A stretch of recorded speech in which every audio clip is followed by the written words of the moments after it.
In this week's video, we'll use numerous sector charts to help us answer the question, is the Trump trade over or alive and well? To view the video in full screen mode, use this icon in the lower right-hand corner of your video player. To improve the clarity of the charts, use this icon in the lower right-hand corner of your video player. Since the so-called Trump trade refers to sectors that could benefit from reduced regulations, infrastructure spending, and tax cuts, to answer our question, it's logical to look at those sectors and ask, do we have evidence of a trend change, an imminent trend change in hand? If the answer is no, then that implies that those sectors will go on eventually to make higher highs. And if they go on to make higher highs, we know the answer to our question.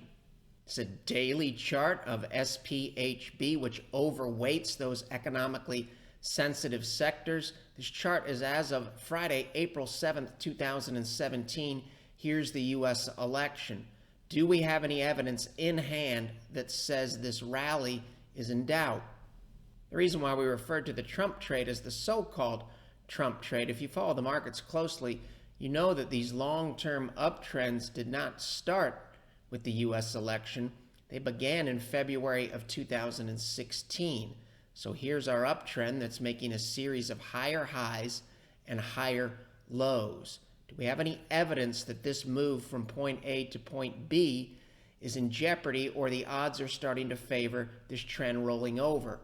Based on our Fibonacci retracements, the answer is no. A normal retracement within the context of an ongoing uptrend might return to the 38.2% level, 50% level, or 61.8% level.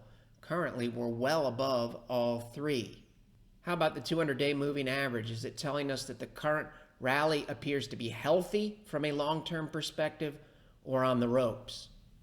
The slope of the 200-day as of April 7th still looks healthy from a long-term perspective.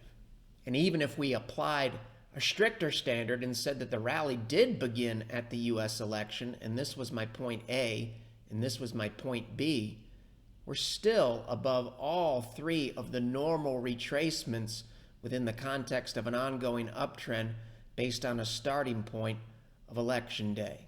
Therefore, based on this move from A to B, it would be normal and to be expected to see SP high beta push back to any one of these three levels. And within the broader context, it would be 100% normal and to be expected to see this ETF pull back to any one of these three levels. If we start to exceed these levels, then the probability of a trend reversal will start to increase. We'll move quickly since the concepts are the same. Economically sensitive transportation, IYT, U.S. election. Nothing concerning here relative to price and our A to B fibs. And we still have price above an upward sloping and bullish from a long-term perspective 200-day moving average as of Friday, April 7th. Since we don't have evidence saying that this trend is in jeopardy, it implies that eventually, if this trend remains in place, that eventually IYT will go on to make a higher high. Regional banks are KRE in the ETF world. Nothing relative to the hard data with the 200-day moving average that says this uptrend is in jeopardy. And right now, this looks like a normal retracement within the context of an ongoing uptrend. And if it's within the context of an ongoing uptrend, and the uptrend remains intact, it implies that KRE would eventually make a higher high. And if we apply the stricter standard, point A to point B, it still looks like a normal retracement within the context of an ongoing uptrend. Small caps, we're using the ticker symbol IWN. Nothing alarming with our A to B fibs. And the slope of our 200-day moving average still aligns with a long-term uptrend. And if we apply the harder A to B fib standard, we're still above the 38.2, 50, and 61.8% retracements on Friday, April 7th, 2017. Mid-caps, ticker symbol IJH. So far, this looks like a normal retracement within the context of an ongoing uptrend, and price remains above a positive sloping 200-day moving average. Metals and mining, 200-day moving average, and price remains above the A to B fibs based on the starting point of the current rally in February of 2016. Our concerns about XME would increase if price moves into this area here and or the 200-day moving average started to roll over in a bearish manner. We can also learn something from risk on, risk off examples. We're using the 100, 200, and 300-day moving averages here. This is XLF, or financial stocks relative to TLT, or long-term treasury bonds. Here's our full bore bearish look here late in calendar year 2007. After we could see this, really bad things happened in the ratio and in the general stock market. If the present day, post-election, or February 2016 rally were in jeopardy, we would expect to see something similar to this look here. Instead of having a bearish turn, we recently made a bullish turn. This is a full bore bearish look, April 7th, 2017, XLF relative to TLT has a full bore bullish look.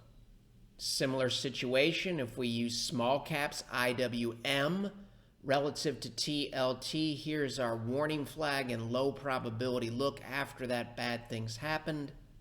And the same ratio in the present day looks much, much better from a long-term probability perspective.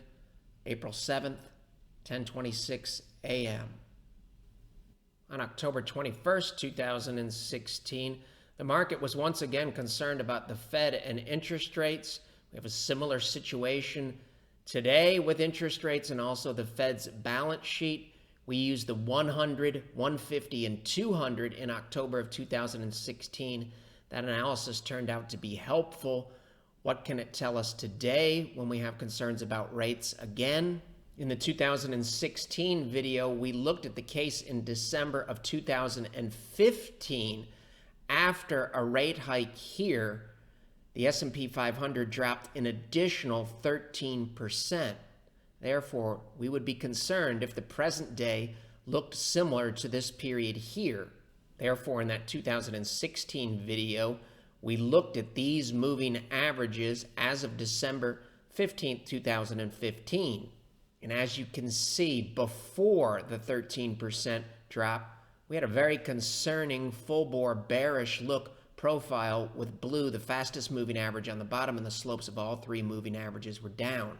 How does the exact same profile look today as concerns start to surface again about the Fed's balance sheet and interest rates? In April of 2017, the answer is, instead of having a full-bore bearish look before the plunge, we're still maintaining hard evidence, data that we have in hand, observable evidence of full-bore bullish look with blue, the fastest moving average on top, and the slopes of all three moving averages are still positive. This looks like a strong, long-term bullish trend. In a video dated September 23rd, we covered a bullish seismic shift and asked what could it mean for stocks using the S&P 500 relative to the VIX. This is a very rare move in terms of the speed in MACD for this ratio. The two previous times that it occurred after point B here, the S&P 500 gained an additional 32%, and in the second case, it gained an additional 41%. This signal occurred in September of 2016.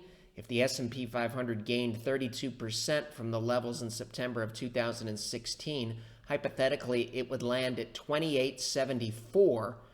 And if it moved up 41%, as it did in this historical example, it would move to 3070 or 3070.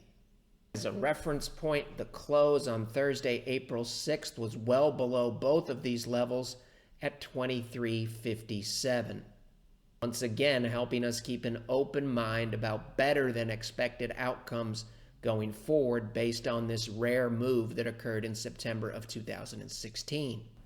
The analysis covered in this video from August of 2016 helped us keep an open mind about good things happening heading into the U.S. election. It was helpful then from a probability perspective. It can also help us today with probabilities. In the original video, we said when we saw a signal like it in the past, on average, the market rallied for 108 weeks. The signal occurred the week of August 12th in 2016. Therefore, if we rallied for 108 weeks, hypothetically, the current long-term bullish trend would last until September of 2018. Once again, telling us to keep an open mind about better than expected outcomes. That August 2016 analysis used the 30-week, 40-week, and 50-week moving averages. We also have a full-bore bearish look here early in calendar year 2001. After that, really bad things happened. This is a strong bearish trend, a full-bore bearish look and a strong trend. How do the exact same moving averages look today? The answer is quite a bit better. As of April 6, 2017, the exact same, and for illustrative purposes, only 30, 40, and 50-week moving averages. Instead of having a strong bearish trend, the look we have now is a strong long-term bullish trend. These concepts were also helpful. Calendar year 2008, you can see early in the year we already have a full-bore bearish look. We can see this before really bad things happen. And once again, the present day really doesn't look anything like this low probability period here. And if we look at the same chart and the same moving averages from 30,000 feet, we don't have any evidence, hard evidence in hand right now that says the post-election rally is in trouble from a probability perspective, and more importantly, from a long-term perspective. The breakout from the long-term consolidation box is still holding, and the slope and look of these moving averages is still healthy as of April 7th, 2017. On December 2nd, 2016, we showed monthly MACD signals that painted a clear bullish picture. What are those same MACD signals telling us today? For the sake of time, we'll cover one example. This is a bearish cross in monthly MACD. Here, this is risk on, risk off SPY stocks relative to TLT bonds. You can see momentum rolling over in a bearish manner against stocks and in favor of bonds. Similar situation, but a mirror image. This is what a bottom looks like. Now long-term momentum, we get a bullish cross monthly MACD for the exact same ratio SPY relative to TLT. The same ratio as of April 6, 2017 obviously looks a lot more like the 2009 bottom or favorable look than the 2007 peak or unfavorable look. All of the charts, this simply helps us with the probability of good things happening relative to the probability of bad things happening. The probability of bad things happening is never zero. As we've discussed in previous videos, it's very, very easy to look at a chart and understand that a bullish trend has normal givebacks and counter trend rallies. It's quite a bit different when you own positions and a counter trend rally starts and you see your gains erode and you also see your account balance fall. Therefore, the more examples that we can cover, especially examples with hard data, the easier it will be to execute properly going forward.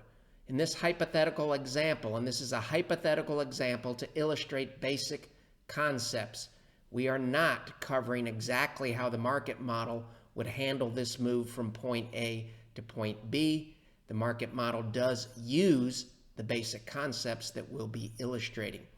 Let's assume that in calendar year 2003, we saw the data, the hard data, start to improve, and we decided once this bullish breakout occurred to take a position in small caps or IWM in the ETF world. If we did that after this breakout, our entry point would have been $42.66. After somewhat of a gut-wrenching start here, good things did happen because we were in a bullish trend. IWM moved up and we had an 18% gain and we were feeling pretty good. Counter-trend rallies are always inevitable, and in this case, it was a significant give back. Our counter-trend rally, if we held, we would not have been feeling very good. Our 18% gain would have eroded to a 1% gain. A 1% gain does not look very good relative to an 18% gain. However, we also know that bullish trends, if they remain in place, are inevitably followed by higher highs, and our patience was rewarded. Now, instead of having an 18% gain, we have a 29% gain. And just as the sun rises and sets every day, it is absolutely inevitable that any bullish trend is going to have significant givebacks. And in this case, if we held, our 29% gain would have eroded to a 13% gain, and emotionally, these two drawdowns would have been difficult. And in this case, hypothetically, we're going to say that our model would have said to hold here. If we did that, we would have been rewarded again. Our 13% gain became a 36% gain, which looks quite a bit better than an 18% gain. We can never get to the 36% gain if we're overly cautious about protecting the 18% gain. In the next pullback, our 36% gain, if we were holding our position, dropped down to a 23% gain. Now you'll notice that even during the pullbacks, we're now exceeding the gain after our entry point. The longer we hold, the easier it is to emotionally withstand the givebacks. If the giveback involves still being up 23% relative to our cost basis, that's a lot easier than this first giveback here. The first significant giveback after an entry is always the hardest emotionally. And if we assume that our hypothetical model here classified this as volatility to ignore, we would have been rewarded if we held. Our 23% gain now would have turned into a 56% gain, which is quite a bit bigger than this 18% gain we might have been worried about protecting here during this gut-wrenching counter-trend move. We knew a sunset was coming at some point. We went from a 56% gain, if we held, down to a 34% gain. And we know that bullish trends make a series of higher highs and higher lows. If the trend remains in place, we would expect IWM to go on and make another higher high. And that's exactly what happened. Therefore, in this period here, if we were too concerned about protecting the short-term gain, it would have been basically impossible for us to capture the gain from point A to point B. In this case, it was 72%. A 72% gain is significant relative to an 18% gain. And in our somewhat oversimplified hypothetical example of how trend-following techniques might have helped us here, we know that price is volatile and very, very difficult, especially hard on our emotions. If we add in some trend-following tools, in this case, the simple 200-day moving average in red, we can see that during these pullbacks, the slope of the 200-day never rolls over in a bearish manner. If this were our sole input, and obviously that's not the case for our model, we use multiple time frames, we would have classified this as volatility to ignore within the context of an ongoing uptrend. Volatility to ignore within the context of an uptrend, volatility to ignore, volatility to ignore. Our trend following tools can help us simplify this volatile mess known as price, and models can look at something that's much, much easier mathematically and emotionally. Again, in this case, the simple 200-day moving average. It's pretty easy to see that we have an uptrend that remained in place from point A to point B when we just look at the 200-day moving average. It's quite a bit different when we add in volatile price.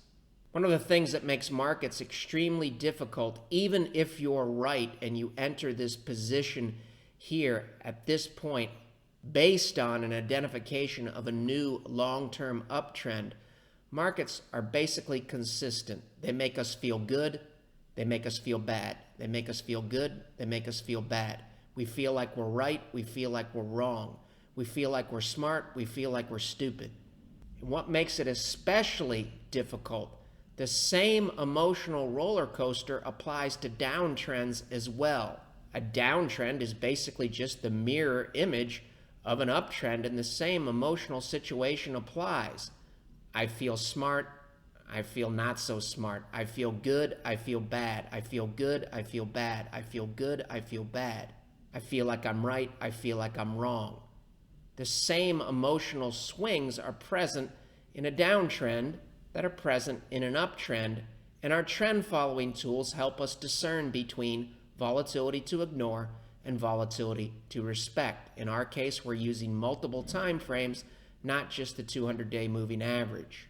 As we noted on Twitter earlier this week, we were going to cover the quote that we reviewed in the past, which is the moral of our story for market wizards. In other words, in order to score the really large gains, like a 72% gain, you have to be willing to see those gains erode significantly before getting out of the market. Erode significantly before getting out of the market. Answer from the market wizard: I can't see any other way. If you get too careful about not risking your gains, you're not going to be able to extract a large profit. Therefore, under our approach, if you're a client, we basically have to get used to feeling good, feeling bad, feeling good, feeling bad, feeling good, feeling bad, feeling good, feeling bad, feeling good. It's just the way markets operate. It's impossible for us to feel good all the time. However, the model, the math, and the trend following techniques can help us feel confident, and it can also help us sleep better at night because we know we have a logical reference point that can help us assess the probability of good things happening relative to the probability of bad things happening. And ultimately, all of the math and the hard data in the model using multiple time frames and multiple inputs helps us answer the basic question: when we pull back here, do we believe that the long-term uptrend is still in place? If the answer is yes, then it's volatility to ignore. If the answer is no, then it's volatility to respect, and we would take some defensive action. All of that can be summed up in this quote from the Market Wizard's book: Ed Seykota would never get out of anything unless the trend changed. In the present day, in 2017, we do not have hard evidence that the long-term trend has changed in any of our positions. Some of them have deteriorated enough mathematically, especially on an opportunity cost basis, that we took some action. But the vast majority of our positions remain in long-term uptrends based on the evidence that we have in hand today. We're not using these tools to predict the future. We look at the data that we have and we say, based on what I know today, does this still look like an uptrend? If the answer is yes, or I'm not sure, leave it alone. If the answer is no, then we take some defensive action. In the real world, in terms of our model and making decisions, a lot more goes into it, but that's the basic concept. We've illustrated the basic concepts using this oversimplified hypothetical example. Markets never make anything easy on anyone, and in this case, to capture the 72% gain from point A to point B, we had to withstand a lot of gut-wrenching volatility.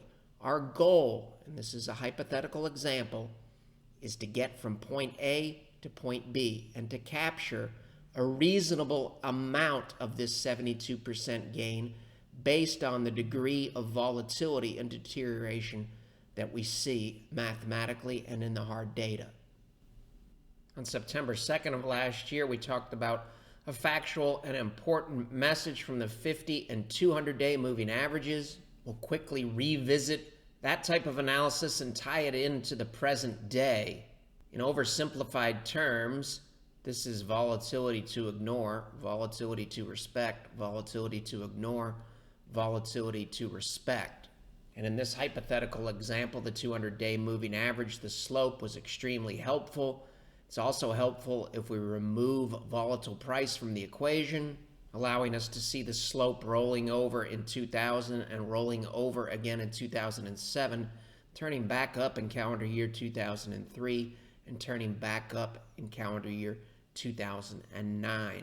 All of this helps us with probabilities. It can't predict anything. The probability of good things happening was improving here. The probability of bad things happening was getting higher here relative to the probability of good things happening. We can gain some additional insight by adding in the 50-day moving average. Clients and regular viewers know that this is basically a full-bore bullish look on the left here, with blue the fastest moving average on top, and the slopes of both moving averages are positive. Here, late in calendar year 2000, we can see this before bad things happen. We morph into a full-bore bearish look with blue the fastest moving average on the bottom, and the slopes of both moving averages are down. How does the exact same chart look today? Does it look more like the left side or the right side? On April 6, 2017, we still have a full-bore bullish look with blue the fastest moving average on top, and the slopes of both of the moving averages are positive. Trends were also helpful. We get the bearish moving average crossover late in calendar year 2007. We can see this before really bad things happen, and it's fairly easy to see that the April 2017 version of the same chart really doesn't look anything like this lower probability or high concern look here. The 200-day moving average can help us with a simple concept. During any pullback, if our hard data does not look like the early stages of a bear market, then we know by definition a bull market will go on to make a higher high, which means if you're still in a bull market and we're patient during pullbacks, our position should go on to make a higher high, assuming the bullish trend remains in place. And typically, a trend does remain in place. Eventually, you get to volatility to respect. The same is true here. If the hard data still looks like a bear market and doesn't look like the early stages of a bull market, then we know by definition, if the bearish trend remains in place, that this counter trend rally will be followed by a lower low. This counter trend rally will be followed by a lower low. In this case, it would tell us to be patient about redeploying our hard-earned capital on the bullish side of the market. Just prior to the U.S. election on October 28, 2016, we asked, was the market setting up for a post-election plunge? The answer was no, and that turned out to be helpful. We used the inverse NASDAQ mutual fund with the ticker symbol RYAIX. You might remember in that analysis we said when the 200-day moving average started to turn up in calendar year 2000, after that, when we could see the inverse fund taking a bullish turn, the NASDAQ lost an additional 62%. Similar situation, the 200-day moving average turned up on January 22nd, 2008. That's a bearish signal if we're long stocks. After we could see that, measure it, and put it in a model, the S&P 500 lost an additional 49% from this point, and the NASDAQ lost an additional 45%. How does the exact same moving average look today? Does it look more like these bearish turns here or these bullish turns here? This is bearish for the general stock market, and this is bullish for the general stock market. In April of 2017, you can see we have a downtrend in the 200-day moving average. A downtrend is bullish for stocks, a downtrend is bullish for stocks, and the slope of this moving average here doesn't look anything like these concerning periods in calendar year 2000 and 2008. Why is it helpful for us to know that the present day does not look like the early stages of a bear market? Because if the present day does not look like the early stages of a bear market, and the present day still looks like a bull market, then by definition, any pullback will be followed by a higher high. How can that be? Well, by definition, a bullish trend or a bull market makes a series of higher highs and higher lows. Therefore, during this pullback, if we don't have evidence that looks like the early stages of a bear market, if the bullish trend continues, then by definition, a higher high is coming. If it still looks like a bull market, then by definition, a higher high is coming. This is volatility to ignore when you get a pullback. When the evidence starts to shift, now we're not confident that a pullback will be followed by a higher high.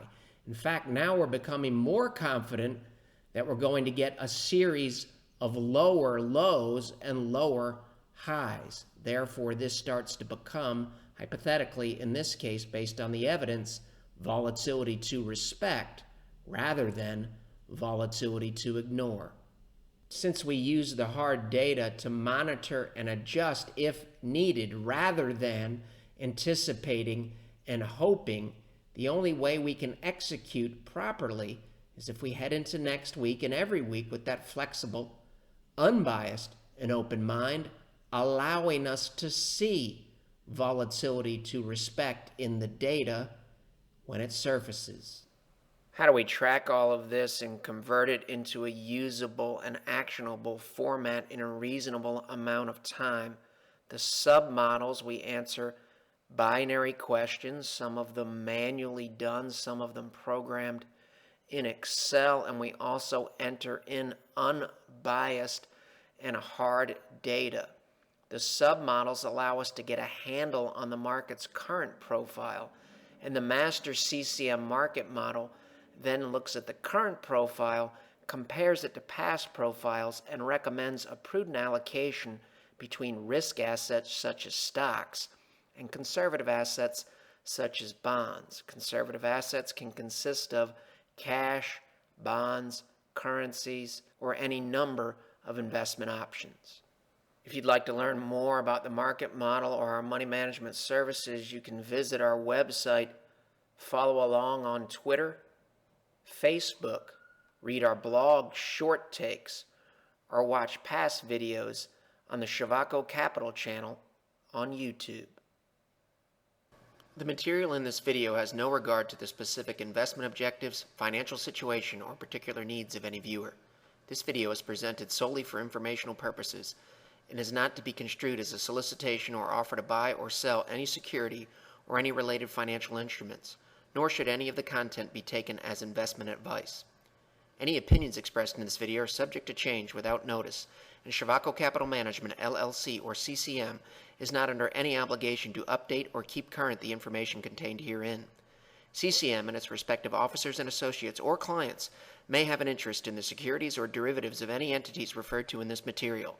CCM accepts no liability whatsoever for any loss or damage of any kind arising out of the use of all or any part of this material. We recommend that you consult with a licensed and qualified professional before making any investment decision.